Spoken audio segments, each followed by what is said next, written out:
The wine hit my face before I even understood what was happening. Cold. Rel. Deliberate. My mother's voice sliced through the gasps around us.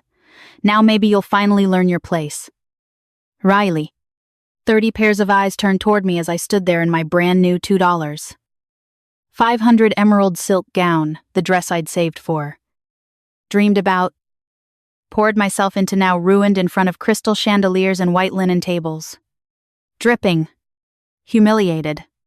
On my own birthday. My sister, the one still holding the empty glass, was smirking. My father was studying his dessert plate like it held the secrets to the universe. My mother was already nodding her approval. And the worst part, they thought this was the end of me. They thought I'd crumble. Cry. And beg like I always did. Instead, I smiled. Because in that single, wine-soaked moment, I finally understood what they never did. I was done. Done being their doormat.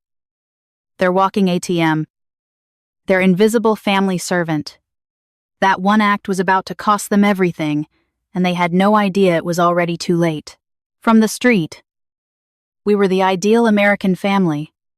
Our house stood on a quiet, manicured street outside San Diego, a 2-story colonial with white siding, black shutters, and a lawn my father, Robert, mowed into perfect diagonal stripes every Saturday morning. He was a man of routine. And that lawn was his canvas. Stripes like a barber's comb. Edge lines so sharp you could cut yourself on them. The hedges were clipped. The mailbox polished. The porch swept clean, a photograph of suburban perfection anyone would be proud to live in. But photographs don't show what's behind the frame. Inside, our home was less a sanctuary and more a stage meticulously set for a play about a happy family that was never actually performed. The living room was the centerpiece, cream-colored carpets, so pale they seemed to glow. Perfectly fluffed pillows arranged at precise angles on a pristine white sofa no one was allowed to sit on. Crystal figurines on the mantel that were never touched. A coffee table with a single leather-bound book. Open to the same page for years. Placed there only to look artistic. The room smelled of lemon furniture, polish, and silence. It was a museum. And we were not allowed to touch the exhibits. That room existed for one purpose, only to impress the neighbors. The church, friends. My mother's book club, people who would never know the family actually lived somewhere else, because we did. We lived in the cramped den off the kitchen. A small room with scuffed floors, a faded couch, and a television that was always on just to fill the silence. The tension there was so thick you could taste it metallic, like biting down on aluminum foil. That was where dinners happened. In near silence. With the clink of forks the only conversation. That was where arguments happened. Never loud. Always in tight. Controlled whispers that somehow made them worse. I learned the founding rule of that household before I was old enough to understand it. Appearances were everything. And genuine emotion was a mess that had to be cleaned up before anyone saw. If I cried, I was sent to the bathroom to compose myself, and if I didn't come out with a smile, I wasn't allowed to come out at all. Anger was never expressed. It was stored. Like so much furniture. Until it could be used as a weapon in some quiet, unspoken accounting that I would only understand years later. We were 4 actors in a play about people we weren't. My mother was the director. My sister the star. My father the stagehand who pretended not to be there. And I was the understudy. No one bothered to rehearse. Every room in that house was a set. Every smile was a costume. And the performance never stopped. Even after the guests went home. Especially after the guests went home, love in my house was never a right. It was a reward. And it was a reward I rarely earned. The conditions were simple. Though no one ever said them out loud. Be beautiful. Be charming. Be exciting. Be. In short, me older sister Tessa Tessa was the sun. And my parents' entire universe orbited around her gravitational pull. She was born with an effortless sparkle that I, apparently, had been given in insufficient quantities. When she walked into a room, the energy shifted. Heads turned. Conversations paused. My mother's face would soften in a way it never, ever did for me. My mom, Janet, was the director of this entire production. She navigated the world with an invisible scorecard permanently in her hand, ranking everything from the neighbors' gardens to the way strangers pronounced their names in line at the grocery store.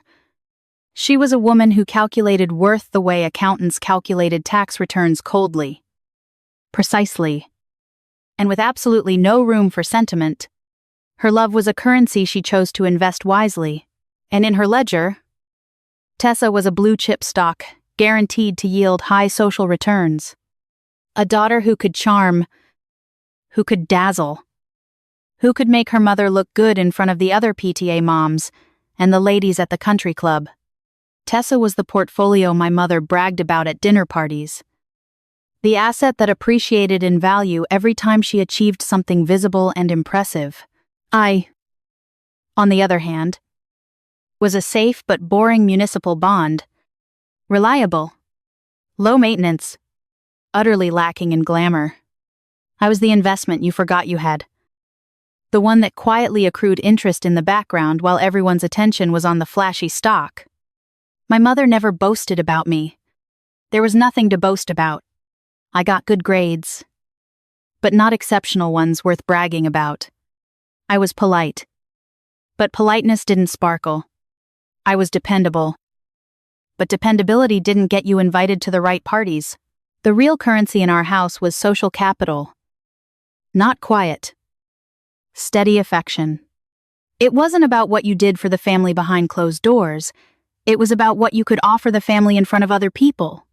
Tessa offered status. She offered the kind of reflected glory that made my mother stand a little taller. I offered reliability, the kind that was used up quietly, without thanks, without acknowledgement, and never once seen as valuable. What my mother never understood, what she never once stopped to consider, was which of her daughters actually loved her. Tessa used her like a credit card. I would have died for her. But in the economy of our family, love didn't matter. Only appearance did. And appearance always favored the dazzling blue chip over the steady bond.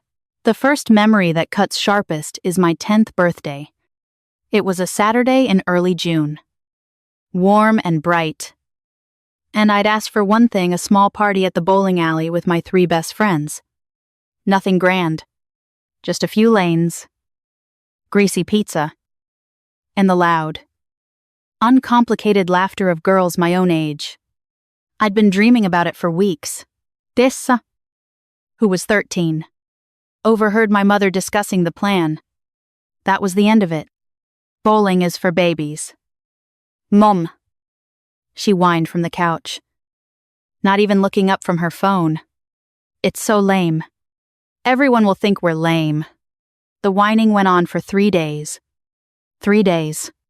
She pouted at breakfast, sulked at dinner, threw herself dramatically across the sofa, and on day 3, my mother folded the way she always folded. Riley. Honey, she said in that soft, patient voice she used only when she was about to betray me. Let's do something a little more sophisticated instead. My party was canceled. The invitations I'd drawn by hand went into the trash. In their place, a sleepover for Tessa and her popular friends, girls who wore training bras, talked about boys, and treated me like furniture. My own friends were disinvited. They just wouldn't fit in. Honey, my mother said, patting my head dismissively, so I spent my birthday night huddled on the upstairs landing, knees pulled to my chest, listening to the shrieks of laughter from the living room below, the squeals, the thumping music, the sound of my mother clinking glasses with Tessa's friends as if she were the hostess of their lives instead of mine. I was 10 years old. In my own house.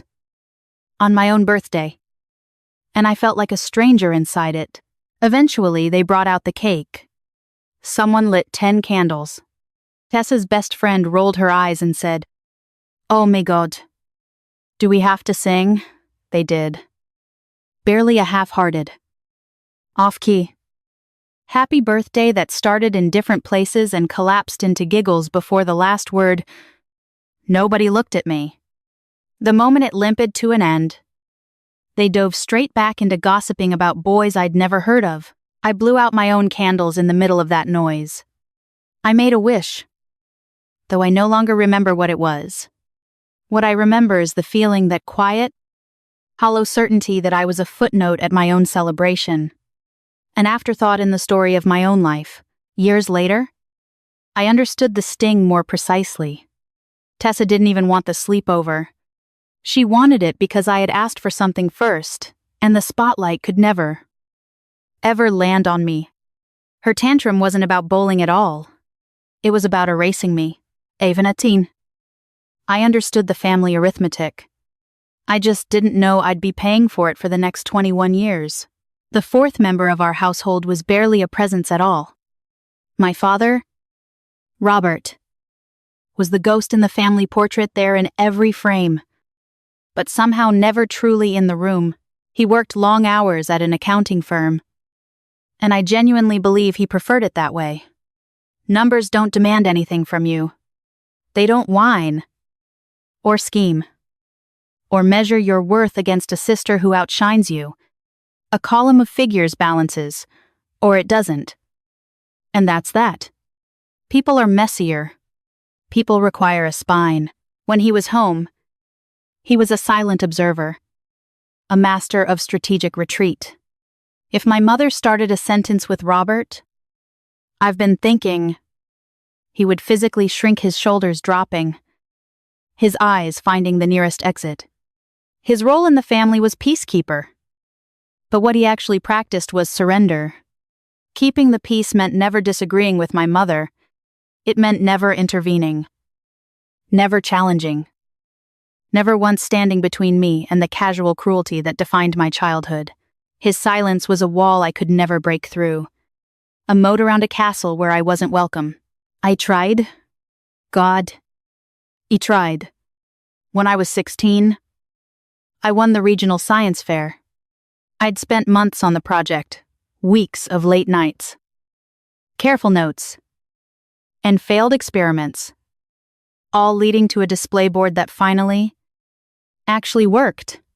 The judges gave me first place, a blue ribbon and a small, surprisingly heavy trophy.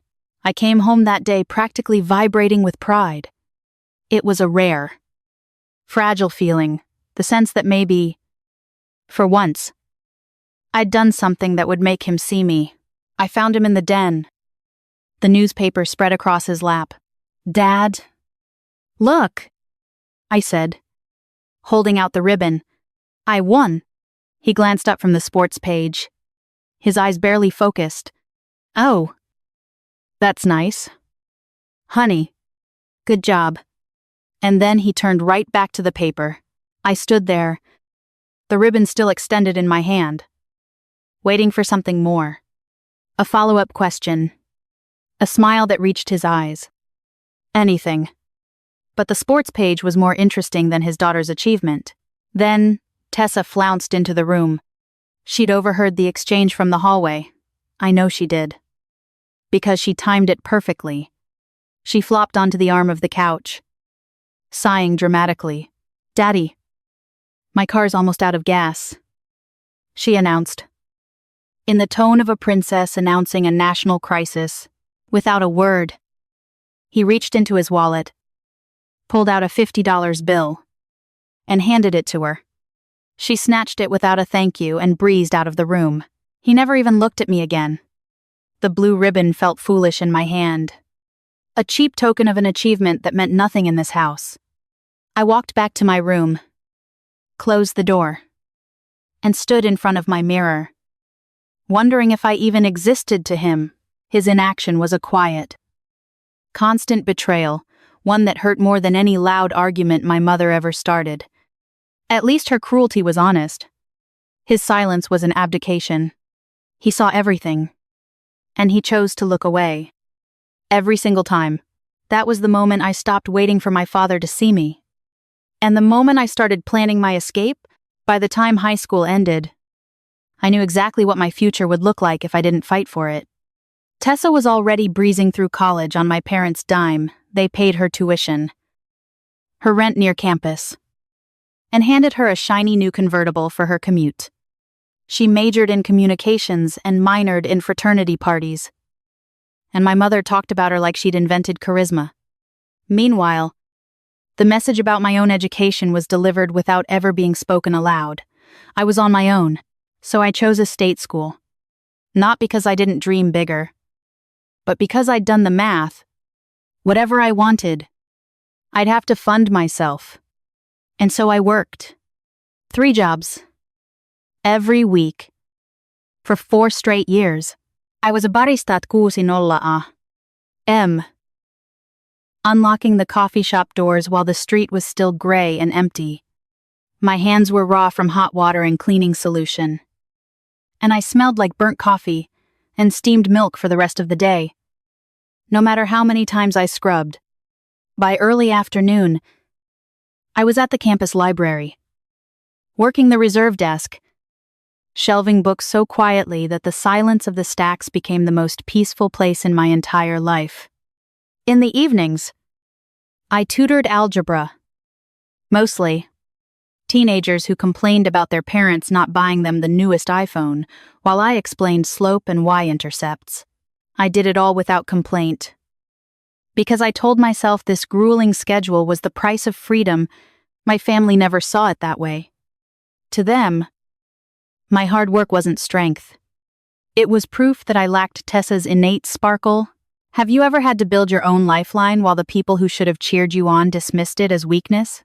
I remember a Sunday dinner when I was 20, my hands still wrapped in a bandage from a steam wand burn, and my mother said, "Clear as glass, Tessa never has to work a day in her life. People just hand her things because she has that glow. Some people have it. Riley.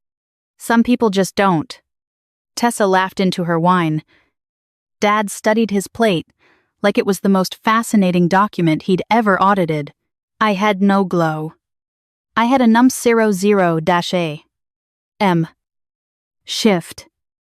A library cart. And a stack of algebra textbooks. But I showed up. 1 credit at a time. 1 paycheck at a time. I built the life they said I'd never have the charm to earn. It wasn't sparkle. It was grit. And the whole time, I kept thinking one day, I'll be free of this house.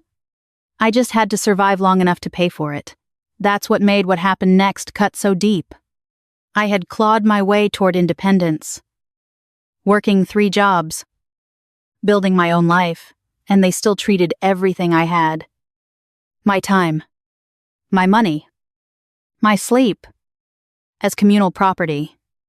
I learned that lesson at 2:00 A.M. On a Tuesday, the phone screamed on my nightstand. I had an exam in 6 hours, and I'd finally drifted into a shallow, restless sleep. It was Tessa. Her voice was a high-pitched theatrical wail, the exact sound she'd perfected as a kid. The one that always made our parents give her whatever she wanted. "Riley, you have to help me. I hit something. Oh my God. Dad's going to kill me. Please. You have to come." I should have said no. But my whole life had trained me to treat Tessa's emergencies as my problem. So I pulled on a hoodie, grabbed my keys, and drove 40 minutes down a dark, winding road. She was standing beside her brand new convertible, the one our parents had bought her. The one I'd never even been offered a ride in. The front fender was deeply crumpled, folded into itself like paper. She wasn't hurt. Not a scratch. But she was sobbing hysterically. "It came out of nowhere," she wailed. "A deer jumped out in front of me, I swear. A deer." I could smell the beer on her breath from 5 feet away. I didn't confront her. I just cleaned up the mess like I always did, dealt with the tow truck driver, who looked at us both like garbage, then drove her home while she scrolled through her phone. Resentment hardened in my stomach like cement. The next morning, I withdrew $2,000 from my savings money I'd painstakingly saved for a new laptop. Weeks of early barista shifts, and handed it over for her insurance deductible. "Oh my God. You're a lifesaver," she said, hugging me briefly before her attention snapped back to her phone. "I promise I'll pay you back. Every penny." I believed her. 6 months later, my laptop was dying by inches. And when I gently brought up the money, almost apologetically, she looked at me with genuine surprise, like I'd spoken in a foreign language. "Oh." That, she laughed. Bright and careless. "Riley, don't be so obsessed with money. It's not a good look. Have you ever had a family member take from you and then make you the villain for noticing?" That was the whole transaction. Reduced to one sentence.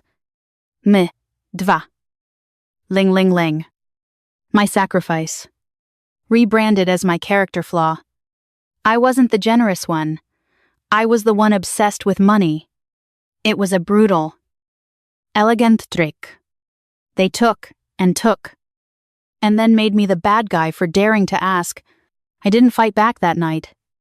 I just stood there, holding my phone. Hollow.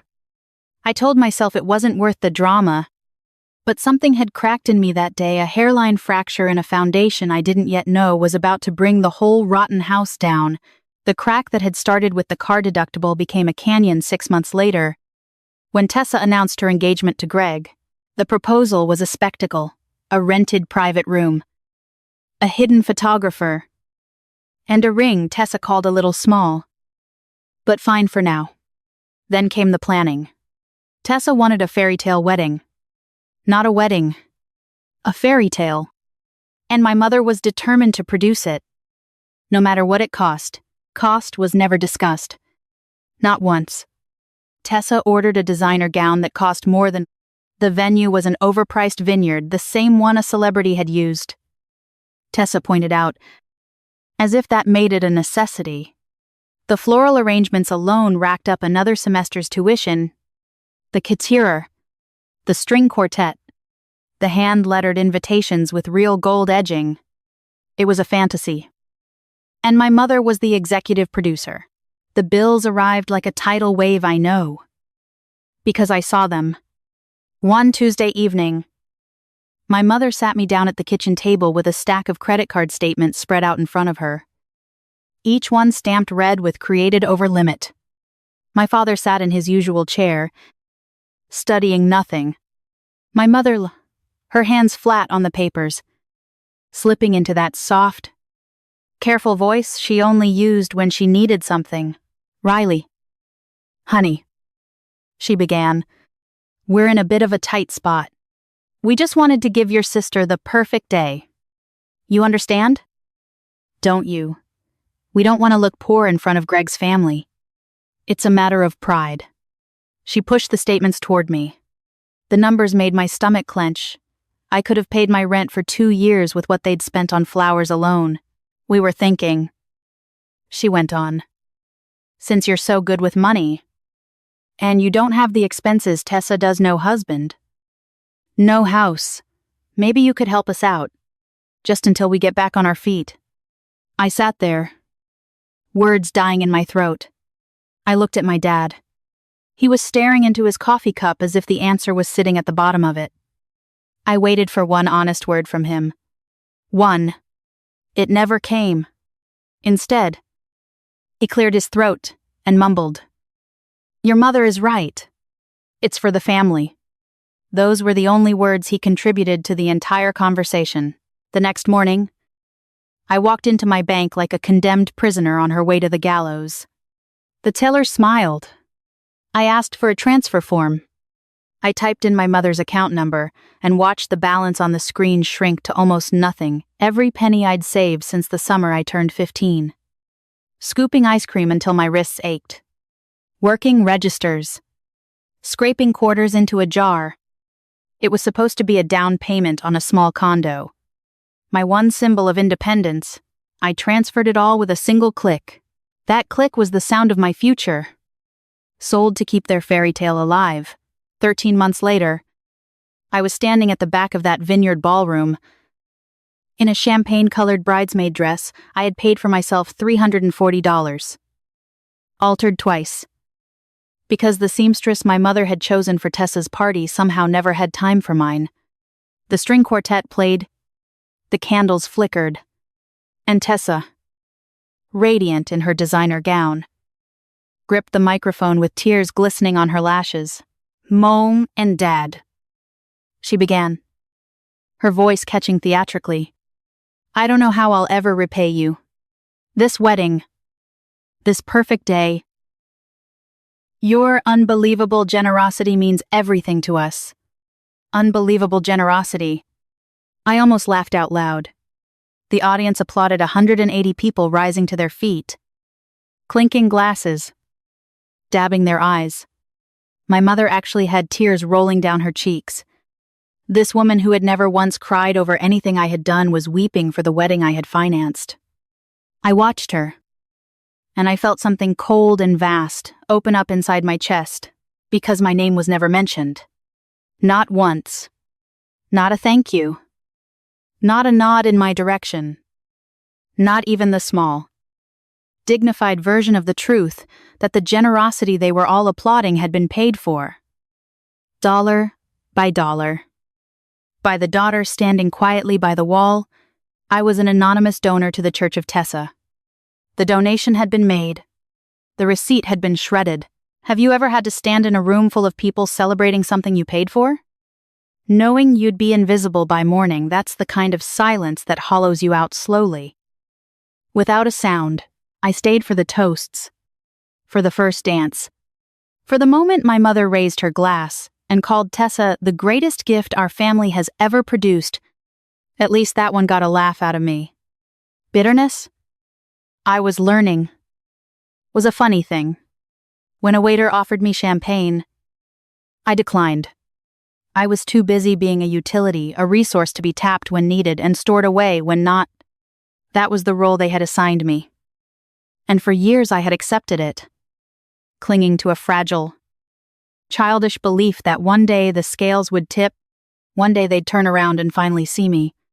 The mountain of sacrifices, the missed payments on my own dreams, the years of quiet servitude, they'd look at me and say, "Thank you. Riley. We see you. We appreciate you." But they never did. I left the reception early, weaving through valet lines and well-wishers who had no idea who I was. When I reached my car, I sat in the driver's seat without turning the ignition. The music from the reception drifted faintly across the parking lot, and I finally admitted it there. In the dark, the ember I had been breathing life into for so long wasn't a spark waiting to catch. It was already cold. Dead ash. The hope hadn't died tonight. It had been dying for years. With every canceled plan, every conversation that orbited Tessa, every "you're being dramatic." Honey. The wedding was just the night I looked at the ashes and finally stopped pretending they could ever give me warmth. The year I turned 30 was a study in insignificance. My entire milestone was eclipsed in a single phone call. 3 months before my birthday, when Tessa announced she and Greg were thinking about trying for a baby. Thinking about trying for a baby? It wasn't a pregnancy. It wasn't even a positive test. It was a maybe, and my mother treated it like a royal decree. Every call, every text, every Sunday dinner revolved around Tessa's hypothetical fertility. She was practicing by reading parenting blogs. Greg had already picked out golf clubs. And my mother was knitting a blanket for a baby that didn't exist. Then came my birthday. There was no party. No reservation. No card until I called my mother 2 days before to ask if anything was planned. She sighed like I'd interrupted something important. "Riley, We're just so busy with Tessa's news. We'll see you Sunday. Sunday arrived. The guests-only living room, which had never hosted a celebration of mine, was set with a dry, store-bought cake from the supermarket down the road, the kind with stiff, plasticky frosting and sad little rosettes. No candles. No singing. My mother set a plate in front of me and cut a thin slice. "You're not getting any younger." "Riley," she said, sliding the cake across the table like she was handing me a bill. "All this focus on your career is fine. But a woman needs a family. Tessa's giving you a niece or nephew to dote on. That should be enough for you." Enough. There it was, the whole of my worth, compressed into a single word, but the real slap came with the gifts. My parents handed me a card with love. Mom and Dad scrawled above signatures they hadn't bothered to read over. Then Tessa produced hers with a flourish, like a magician revealing a trick. A check. $50. And a note in her looping cursive, "Go buy yourself something pretty." $50. I'd given her $2,000 for a car accident she caused. I'd drained my entire savings to pay for her wedding. I'd been their silent investor for over a decade, and at 30, my sister's gift was the price of 2 cocktails at the restaurant she'd insisted on for her own birthday last month.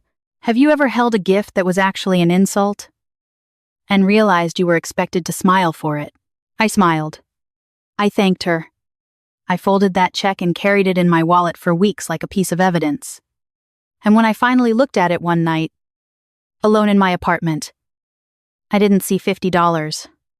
I saw the whole ugly equation of my life, exactly what they thought I was worth. The days that followed were bleak. I went back to work numb, running on autopilot. Still dependable. Still showing up. Because that was what I was for. That had always been what I was for. But something had changed underneath the numbness. The ember I thought had died at the wedding was still glowing. Not warm. Not hopeful. Dangerous. Because it wasn't hope anymore, it was counting. Every sacrifice.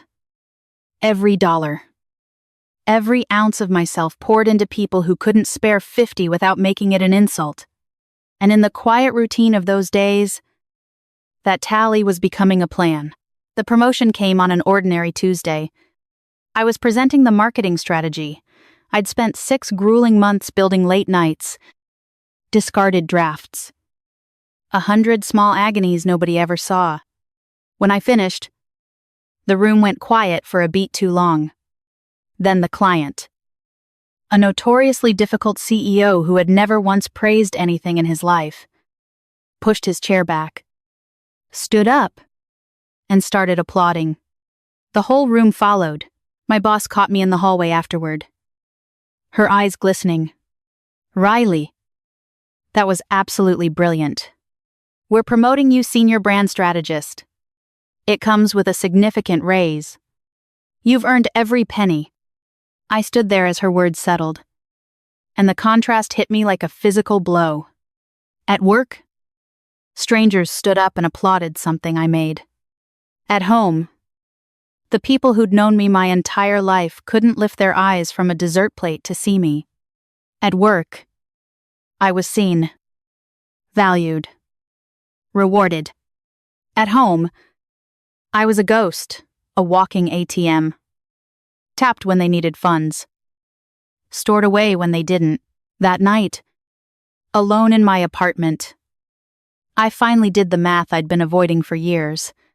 Every dollar siphoned into Tessa's car. Her wedding. Their vacations. My parents' credit card bills. Every hour of sleep lost to her 200 A.M. emergencies. Every milestone of mine they'd skipped without a thought. The numbers weren't abstract. They were carved into me. An invoice I'd been paying with my own flesh. Have you ever added up everything you've poured into people who only ever took and finally let the total sink in? I did. And something inside me didn't shift. It broke. The ember of hope I'd guarded since childhood. The one I kept breathing on through every disappointment and every $50 for something pretty. It flickered once and went out. Not gradually. All at once. Like a candle in a slamming door, in its place came something I'd never felt before. Not anger. I'd burned through anger 100 times. And it always left me hollow. This was cold and quiet and solid. It was the feeling of a scale finally tipping past its limit. I'd spent 31 years making myself smaller so they could shine. The dependable, invisible, endlessly forgiving daughter who showed up. Shut up. And paid for everything with a thin, hopeful smile. And I was done.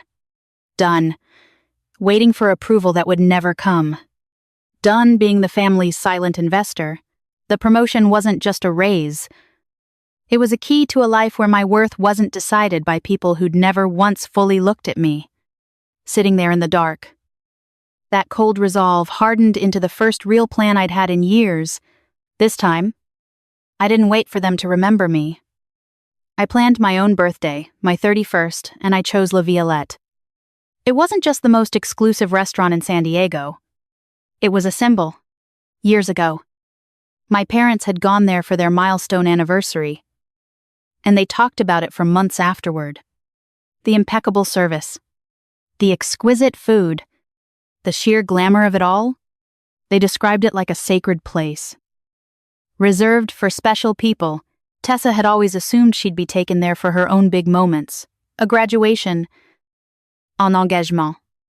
Some celebration of her. But somehow, it never happened. And when I finally made that reservation, I wasn't just booking a table. I was claiming a status they had never afforded me. I was declaring that Riley Thompson, was a special person too. The guest list was small and carefully curated my real family. Jade and Mia. They were the ones who had brought me ice cream after my disastrous 30th birthday. They'd helped me rehearse my big presentation until I could deliver it in my sleep. They knew the whole ugly story. Every humiliating chapter. And they loved me anyway. When I told them my plan over coffee, Jade nearly choked on her latte. La Violette. That's amazing. But are you sure about inviting your family? After everything, I took a long breath. The warm cup cradled in my hands like a lifeline. I have to, I said, telling myself as much as them.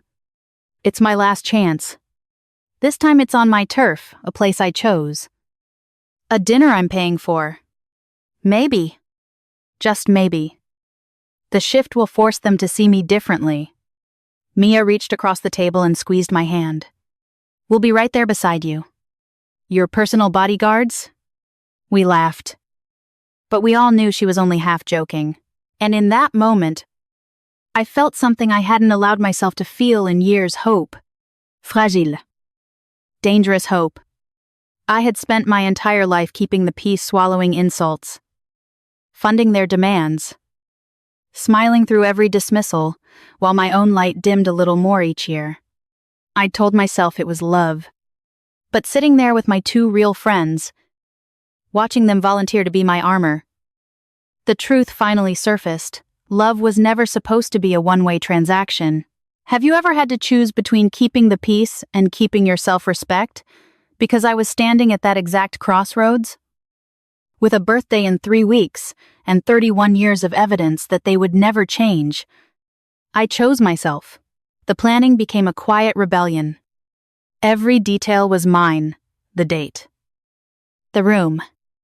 The ritual of getting ready. I wasn't just throwing a party. I was planting a flag on ground they'd never let me stand on. And for one fragile, beautiful moment, I let myself believe the fantasy would hold. I let myself imagine their eyes filling with pride. Their glasses raised in a toast to their daughter. The one they'd finally learned to value. It was a lovely thought, and like most lovely things in my life, I should have known it was destined to be shattered. The fantasy was beautiful, but the planning was real. My quiet rebellion. I called La Violette on a Tuesday morning. My voice steady, and requested the private room. The one with the skyline view. The maitre d' confirmed it was available for my birthday evening. I didn't hesitate. I prepaid the deposit right then. My own credit card. Typing in the numbers with a defiant satisfaction I could feel in my chest. There was no backing out now. No last-minute cancellation. I had claimed the ground. The wine was next. I studied the list online for 3 nights, reading every tasting note like it was a legal document. In the end, I chose a limited vintage Cabernet Sauvignon, a bottle that cost more than my first car payment. The beat-up sedan I'd driven through college with a cracked taillight and a driver's door that didn't open from the inside. That car carried me through 3 jobs in 4 years. This wine was a toast to everything that came after it. I wasn't showing off. I was tasting a life I had built myself. A life they had no part in. Then came the dress. I spotted it in a boutique window 6 days before the dinner, and it stopped me mid-step. A floor-length gown of emerald green silk that shimmered and moved like liquid light bold. Elegant. And terrifyingly expensive. I walked past that shop 3 times that week. 3 times. I told myself it was absurd. The quiet, sensible girl who wore practical clothes didn't buy dresses like that. But I wasn't that girl anymore. On Friday, I walked in. The sales assistant looked me up and down. Her expression, cool. Dismissive. Calculating whether I could afford anything in the room. I almost turned and left. Then I remembered my promotion. My new salary. The 6 months of grueling work. A stranger had stood up and applauded. I lifted my chin. I'd like to try on the green gown in the window. The moment I zipped it up, the argument in my head went silent. The silk was cool and heavy against my skin, and it fit as if it had been cut for me. I turned to the mirror and didn't see the quiet, responsible girl who always chose sensible things. I saw a woman, powerful, confident, unapologetic. At the register, I did the bitter calculation. This dress, $2. $500 cost more than Tessa's car repair. It was a fraction of what I'd poured into her wedding. Every thread of this gown was paid for with money I had earned. And I had earned it 10 times over. The dress wasn't vanity. It was armor. I hung it on my closet door that night and smiled at it like it was an ally. Because it was. The day of the dinner arrived with a nervous energy buzzing beneath my skin. I took a half-day off work, something I never did, and turned my apartment into a quiet sanctuary. A long shower. A face mask. Music playing while I styled my hair in soft waves that caught the light. Then I slipped into the emerald dress. And when I looked in the mirror, I didn't see the girl who always made herself small. I saw the woman I had built. Paycheck by paycheck. Scar by scar. For one golden moment, I let myself believe the fantasy my family would walk in. See me. Truly see me. And their eyes would fill with the pride I had craved my entire life. They would raise a glass and toast their daughter, the one they had finally learned to value. It was a beautiful, fragile thought. And like most beautiful things in my life, I should have known it was destined to be shattered. I arrived at La Violette 20 minutes early, a habit born from a lifetime of anticipating everyone else's needs. The maitre d' greeted me by name. His smile, warm and genuine. "Miss Thompson, your private room is ready. It's a pleasure to have you with us tonight." His courtesy was a small, validating balm.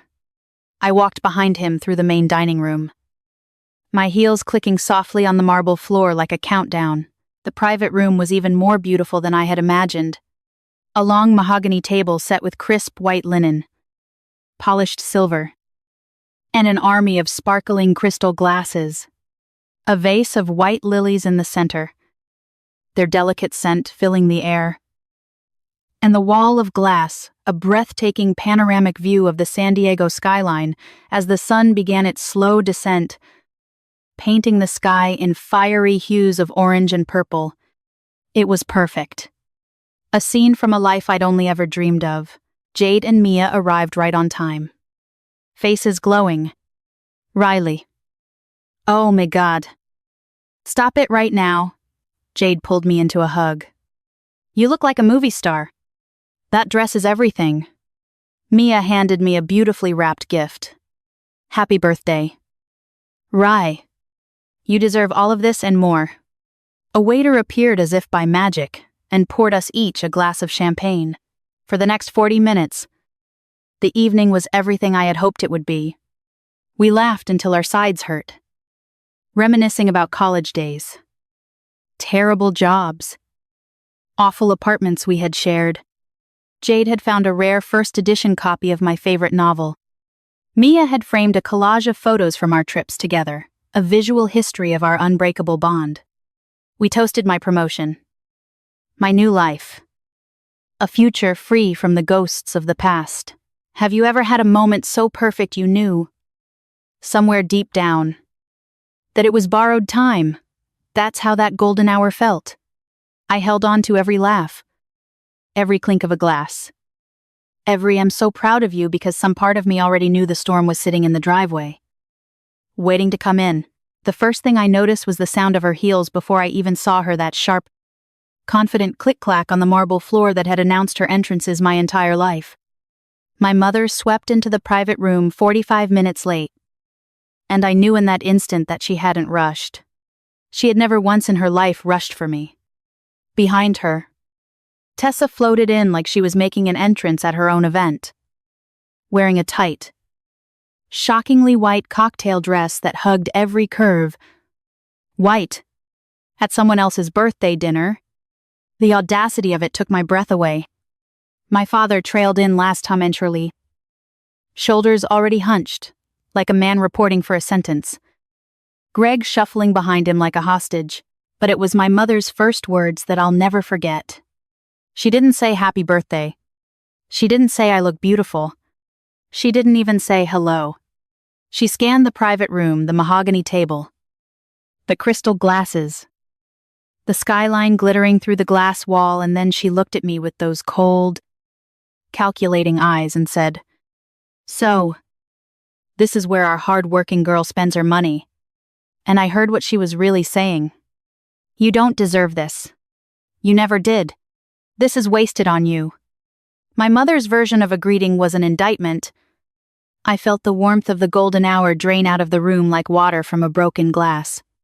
Jade and Mia went silent, their eyes darting between me and my mother. Unsure what to say, I forced a brittle smile, determined not to let her win. "Hi. Mom. I'm so glad you could make it." I stood to hug her, but she offered only a stiff air kiss to my cheek. And even that was performed at arm's length. Like I was a stranger she'd been pressured to greet. Then she turned away from me to inspect the chandelier. Have you ever had a moment where everything you hoped for crumbles and you can feel it happening in real time? Like sand running through your fingers, that's what the next hour was. I watched my family dismantle my dream piece by piece. Whoa. Riley. This place must cost a fortune, Tessa said, running a finger across the crystal water glass and leaving a smudge. Then she turned to Greg with a smirk. I hope she's not living beyond her means.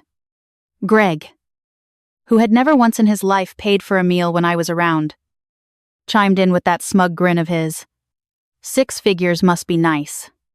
The rest of us have real responsibilities. Like mortgages. His mortgage. The one I'd helped fund with my drained savings account. I opened my mouth to say something, but my mother cut me off before I could form a word. She was inspecting the menu like it was a legal document full of loopholes. And she let out that little huff of contempt I knew so well. $50 for a chicken breast, that's highway robbery. She shook her head slowly, pityingly. No wonder you're still single. Riley. Too busy buying fancy dinners for yourself to find a husband. I felt the comment land in my chest like a dart. But I kept my voice steady. It's a special occasion. Mom, I wanted to treat everyone to something nice. There's a difference between nice and wasteful. Riley? She shot back, not even looking at me. Your sister is trying to save for a family home. That's what responsible adults do with their money. Every comment was a tiny cut. Precise and deliberate. Tessa smirked with each hit, sipping my champagne. The champagne I'd ordered. Like it was a victory toast. My friends did their best to run interference. The view is just breathtaking. Riley, Mia said, her voice bright and a little too firm. A desperate attempt to change the subject. My mother just sniffed. It's a bit ostentatious, don't you think? When the waiter arrived to take our order, Tessa engaged him with a condescending air, asking loudly, "Is this water imported? It had better be for this price." The poor man looked like he wanted the floor to swallow him. And through it all, my father sat in total silence, methodically eating his bread, his gaze fixed on the table like it held the secrets to the universe. He never once looked at me. He never once said a word. The worst part wasn't their cruelty. I'd been raised on cruelty the way other kids were raised on bedtime stories. The worst part was watching the pity dawning on my friends' faces. I could see it in their eyes. The horror of witnessing my family's casual contempt live for the first time. They had heard the stories. But this was different. This was raw. This was me. Stripped bare in front of the people I loved most, showing them the scars I'd kept hidden for 31 years. My internal monologue was a frantic loop of self-recrimination. Why did I do this? Why did I think this time would be different? Jade was right. I'm such an idiot for hoping. By the time the main courses were cleared, I had stopped tasting the food entirely. The beautiful room felt like a cage. The stunning view of the city lights was lost on me. All I could see were the judgmental faces of the people who were supposed to love me unconditionally. The assault had started before our appetizers even arrived. And it never let up a series of passive-aggressive paper cuts, each one aimed at the same raw spot. Tessa ran a manicured finger along the rim of a crystal water glass, leaving a smudge, and studied it like she was inspecting a crime scene. Wow. Riley. This place must cost a fortune. I hope you're not living beyond your means. Greg snorted into his glass. That sneer I'd grown to recognize spreading across his face. 6 figures must be nice. The rest of us have real responsibilities. Like mortgages. 6 figures. My promotion, the one I'd been so proud of, reduced to a punchline. But my mother was already flipping through the menu like she was auditing a tax return. $50 for a chicken breast. She let the words hang there. Dripping with contempt? That's highway robbery. No wonder you're still single, too busy buying fancy dinners for yourself to find a husband. I tried to defend my choice. My voice tighter than I wanted. It's a special occasion. Mom, I wanted to treat everyone to something nice. She didn't even look up. There's a difference between nice and wasteful. Riley, your sister is trying to save for a family home. That's what responsible adults do with their money. The knife went in. She delivered it as casually as commenting on the weather, then dabbed her lips like she'd just complimented the decor. Tessa raised my expensive champagne in a silent toast. My father, as always, was nowhere to be found, just the soft, steady rhythm of bread being torn. His eyes fixed somewhere in the middle distance. Mia tried to run interference. The view is just breathtaking. Riley, she said, her voice bright and forced. My mother didn't even acknowledge her. It's a bit ostentatious. Don't you think I saw the pity blooming on my friends' faces? They'd heard the stories. But witnessing is different. They were watching a woman dismantle her own daughter in public. With a smile. Just ignore it. I told myself. Don't let them win. Smile. The mantra looped through my head. Desperate and frayed. But underneath it ran a colder, quieter question I couldn't answer. Why did I think this time would be different? After 31 years, why did I keep handing them the stage? I looked down at the wine glass in front of me, the beautiful vintage I'd been so excited to share, and realized I hadn't even tasted it. The arrival of dessert was supposed to be a sweet reprieve, a signal that the ordeal was finally nearing its end. The waiter set down an elegant porcelain plate in front of me, a perfect dome of chocolate lava cake. Warm and fragrant, with a single thin candle flickering in its center. One candle. For 31 years. I didn't even let myself laugh at the absurdity of it. I just stared at that tiny flame and held my breath. Jade and Mia launched into Happy Birthday without missing a beat warm. Determined voices cutting through the tension like a life raft. Their harmonies wobbled slightly, strained by everything that had come before. But they pushed through. Two women singing their hearts out for me in a room where no one else would. My mother clapped along with a tight, painted smile that never reached her eyes. Her rhythm slow and condescending, like a parent humoring a child. Tessa didn't sing at all. She was texting under the table, thumbs flying, the faint glow of her screen illuminating that smug, bored expression. My father mumbled the words weakly, hopelessly off-key. His gaze fixed somewhere on his plate, as if the lyrics were written there. The song ended. A half-second of awkward silence. I closed my eyes and made my wish. Not for health. Not for happiness. Not for wealth or love or any of the things people are supposed to wish for. I wished for strength. Just the strength to get through the next 30 minutes. Then I leaned in and blew out the candle, and for a moment, something almost peaceful settled over the table, a fragile, temporary truce. Spoons scraped softly against porcelain. The chocolate lava cake was rich and warm, exactly the dessert I'd imagined savoring all night. But it tasted like nothing. I was emotionally exhausted. My carefully constructed armor riddled with hairline cracks. My smile was a heavy mask I could barely hold in place. I was already rehearsing my goodbyes, the polite thank yous. The quick hugs. The escape to my car. The silent sanctuary of my apartment. 30 more minutes and I'd be free.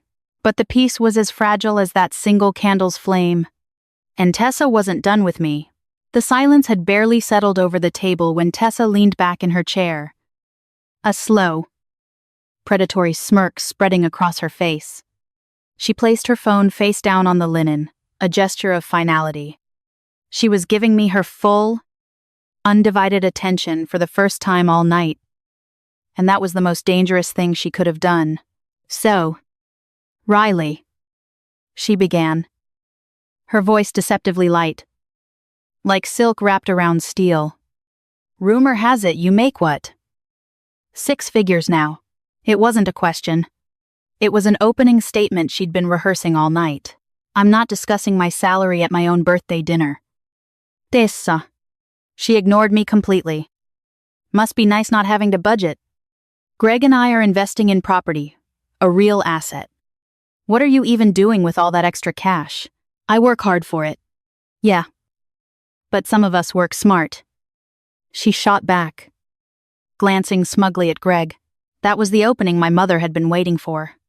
She set down her fork, dabbed her lips with her napkin, and fixed me with a look of practiced concern, the concerned matriarch. The voice of reason. Well, if that's true.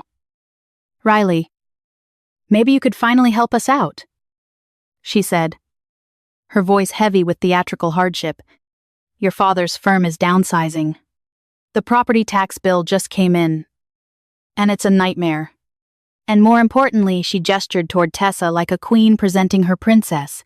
Your sister and Greg found the perfect starter home with a yard for their future children. But the down payment is just out of reach. You're the one without a family to support. Riley. No husband? No children. It's only right that you help your own flesh and blood. Family helps family. It's what we do. The silence that followed was thick, suffocating. My birthday dinner, the one I'd planned and paid for, had just turned into a boardroom meeting where my assets were being liquidated for their benefit. Not a request. À demain? My success reframed as a communal resource they were entitled to plunder. Something hot and sharp cut through my exhaustion. Mom, this is my birthday dinner. I invited you here to celebrate with me. Not to be cornered into paying your bills. This is incredibly inappropriate. And I am not going to discuss it. My mother's mask fell away, revealing cold contempt. Oh, stop being so dramatic. Riley, always so sensitive. So selfish. It's a simple conversation. That was it. My defiance, my refusal to play my assigned role was the one thing they could not tolerate. And Tessa, seeing her opening, made her final move. That was the moment I stopped being a daughter and became a target. Tessa picked up my glass of Cabernet, the expensive one. The bottle I'd been so excited to share, and swirled the dark liquid with deliberate slowness. She didn't ask. She didn't even hesitate. She just locked her eyes on mine. And the entire world seemed to slow to a crawl. In that frozen second, I saw everything. The flash of triumph burning in her eyes. My mother's subtle nod of approval. My father's gaze dropping to his plate in a final act of cowardly surrender. He could have stopped it. Anyone at that table could have stopped it. No one did. Then she leaned across the white linen and poured the entire glass straight across my face. The shock was a physical blow. Icy cold wine splashed against my skin. Sticky rivulets ran down my neck. And the acrid smell of alcohol filled my senses. The dark red stain bloomed across my $2. 500 emerald silk like a grotesque, violent wound. Through the glass walls of the private room, I could feel the stares of strangers. My face burned with a humiliation so public, so complete. It was almost surreal. Tessa set the empty glass down with a soft, definitive click. Consider that your donation. And my mother laughed. A short, sharp, approving sound that sealed her complicity. She watched her daughter assault me at a table I paid for. And she smiled. My father sat frozen. A statue of shame. A monument to inaction.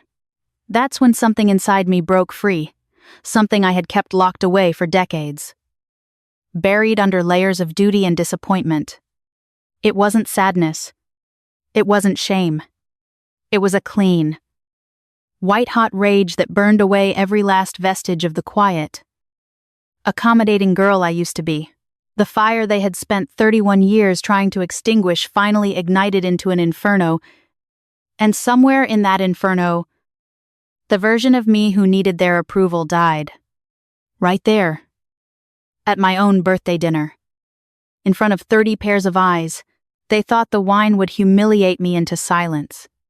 They thought I'd cry, apologize, and hand over my credit card. Instead, they had just lit the match. The rage didn't make me scream. It made me calm. It forged my spine into steel. My hands, I noticed with a strange detachment, were perfectly steady. The inferno inside me was so vast it went quiet, like the eye of a storm. And in that stillness I saw everything clearly for the first time in my life. I picked up the linen napkin from my lap. Jade was already halfway out of her chair, ready to burn this place down for me. Mia had her purse in her hand, daggers in her eyes. They were ready to go to war. But I didn't need them to. Not yet. I gave Jade the slightest shake of my head. Stai. I have this. She hesitated, then slowly sank back down. Her eyes locked on me. Then I brought the napkin to my chin and dabbed the wine away. Slow. Precisi. Deliberate. Not frantic wiping. Not desperate scrubbing. Just one clean, controlled motion. Like I had all the time in the world. It wasn't an act of cleaning. It was an act of control. I let the silence stretch, thick and suffocating, letting them marinate in what they had done. I met my mother's eyes first. Her triumphant smirk faltered. replaced by a flicker of confusion. I held her gaze until she looked away. Then I turned to Tessa. Her smugness was still there. But I watched a tiny seed of doubt sprout in her eyes. The wineglass was empty. The show was over. And I wasn't crying. Finally. I looked at my father. He refused to meet my gaze. His eyes still glued to his dessert plate, like it held the secrets to the universe. A coward to the very end. Then I spoke. My voice was quiet. Avon. Cold as ice. You're right. Mom. Family does help family. I watched relief flicker across her face. I watched victory glint in Tessa's eyes. They thought I was capitulating. They thought I was about to apologize. Pull out my credit card. And fix everything they had broken. They had no idea I had just redefined the terms. I placed the napkin beside my half-eaten cake. Pushed my chair back. And stood. The wine-soaked silk clung to my skin. Cold and wet. A reminder of everything they had taken from me. But my spine was straight. My head was high. I didn't run. I didn't storm out.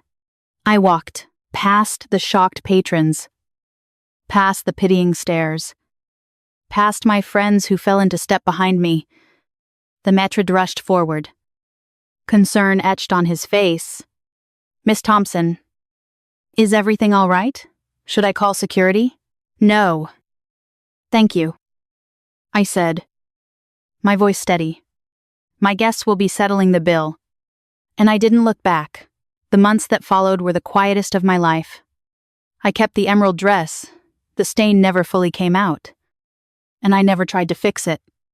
It hangs in my closet now. A battle scar from the night I stopped being their doormat. The family crumbled on its own. Greg lost his job a week after my brand safety audit. Tessa lost the house. The car. And her dignity, she moved back into my parents' house at 31. Sleeping in her childhood bedroom while my mother finally got a front row seat to the mess she'd spent decades building. They never asked me for money again. Last summer, I went back to La Violette. Not for revenge for a birthday dinner with Jade and Mia. We sat by the same window, ordered the same vintage, and raised our glasses. To Riley, who finally knows her worth. And for the first time in my life, I believed it. I live in a small apartment that smells like fresh coffee. I travel when I want. I love the people who actually chose me. And when I think about my family now, I feel nothing. Not anger. Not grief, just the clean. Cold truth, they didn't lose me. They chose to... One wine-soaked insult at a time. If you've ever walked away from family to save yourself, remember you're not the one who broke it. They did. You just stopped fixing it. Tell me your story in the comments below. Don't forget to like and subscribe for more stories of ultimate justice